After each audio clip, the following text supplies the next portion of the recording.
Yo, what's up, jazz guitar friends? Larry Tamanini here, jazz guitar under 5 minutes. You just caught me in the gig simulator playing through an F blues. One of my favorite things to do. If you're a jazz guitar player, chances are you're going to play an F blues a lot. If you're a rock and roll guitar player, chances are you're not going to play an F that much at all.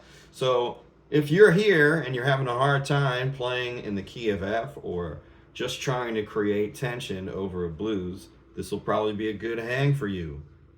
So, the whole point of the two choruses that I just played was to enforce and just show different ideas on how to use the tritone interval. Right? Hey, there's one that happens naturally right in that F7 chord. Being a good improviser is all about controlling how you can use creating and releasing tension. Tension and resolution. This is a big key to playing over any song, especially a blues when you're improvising. And having this stand alone, it took a long time to get this kind of sound in my ear. Everybody says that your ear's going to be the ultimate judge of where you are when you're playing. And when we heard about this interval, when I was taught about this, the tritone, the flat 5, sharp 11, the devil's interval, that's got a great history, you hear that tension. But how can you use it in a jazz setting? How can I use it when it's already there, right? Well, a lot of different things that you can do all start with just being aware of what they are. And you heard me play this line in the beginning. That was kind of a cheat because it's a Sonny Rollins tune called Blues 7. A lot of people play it in B flat, but I played it. But listen to that. Right? You heard two tritones in there. You heard the natural one, and you heard this. You heard that D, B, and C. There it is. Going back to that other tritone. If I'm just going to play tension all the time, I might as well be in a heavy metal band. You have to find a way to resolve some of this tension. There it happens rhythmically. And there's another line that happens that resolves to a chord tone that makes it work. After that, you hear a lot of pianos play like this, and when bass players solo, they take advantage of the tritone. Guitar players traditionally don't take that much advantage of it in a solo setting when you're building your lines. It's a great strategy because, number one, it cuts right to the middle of the octave.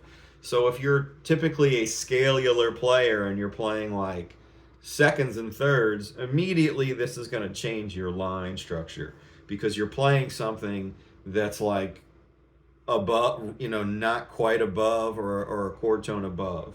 And you got that maximum chord, tension happening. So just taking advantage of what happens, and then over the guitar, there you use the tritone when you're comping. A big pet peeve of mine is when I see guitar players, when they comp, they're using big voicings all the time. If you were going to play through a blues and play something like,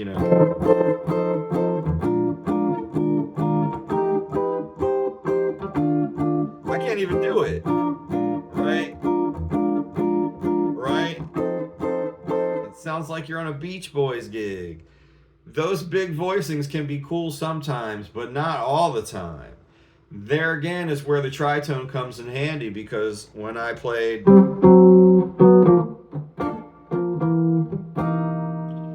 you go from a small chord, right? There's that tritone. Well, I did it here first.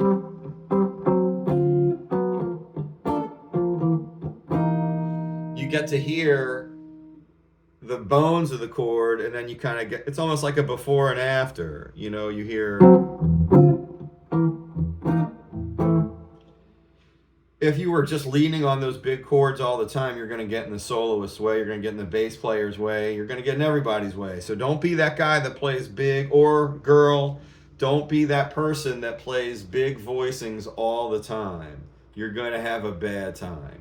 The other tritone that we can take advantage of is, in this case, the B natural, which some people will call a flat 5, but I disagree with that too, because when I was learning chords, and again, if we were going back to this F that everybody learns, when you're learning chords like this, and then they say, oh, well, if it's a, you know, sharp 11 or any kind of extension, you play that.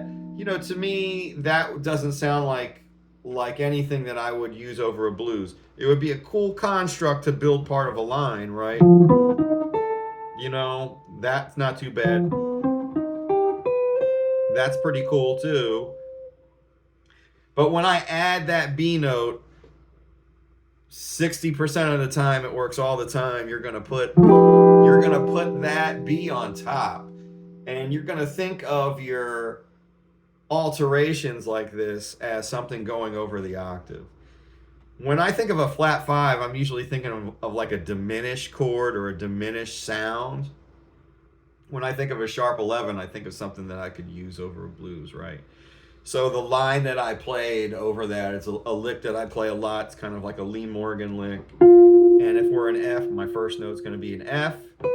And yes, I play this B, but I don't play it that quickly. I just go from the B to the C. Actually, it's one of the first licks that I teach a lot of my students, because you're using the tritone going to the 5th, the flat 3rd going to the regular 3rd, and then you do it right there. Sometimes you resolve to it. It's usually like a gliss.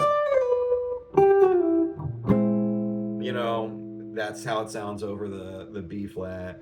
So tritones are so important, right? You want to be able to play them in a couple different positions, right? Even when you're comping. Then when you add a chord, it sounds so much better.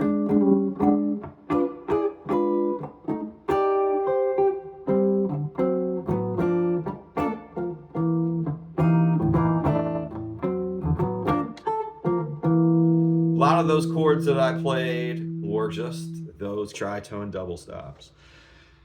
Using that interval in your improvisation is also going to help you out. But you have to sort of like cut it with some other stuff. A lot of monk melodies kind of have this vibe, and that's what makes them stand out so much. So being able to play those in your improv will help you out. Number one, it'll kind of get you out of that sort of scalular mindset if you're just kind of like, you know, noodling in the major, or just being a bebop noodler. Bebop. And then the next thing is using whatever the natural sharp 11 is going to be, and the play you can get from resolving to it, or using it to get to the 5th, or wherever you want to go. Obviously, the blues scale is going to be something you can always use as well. So, all right, if you made it this far, thanks so much. Thanks for hanging out. I always appreciate it. If you like this video, feel free to hit that like, share, and subscribe button. I try to put up some new content every week. Thanks for hanging out. Bebop! See you around.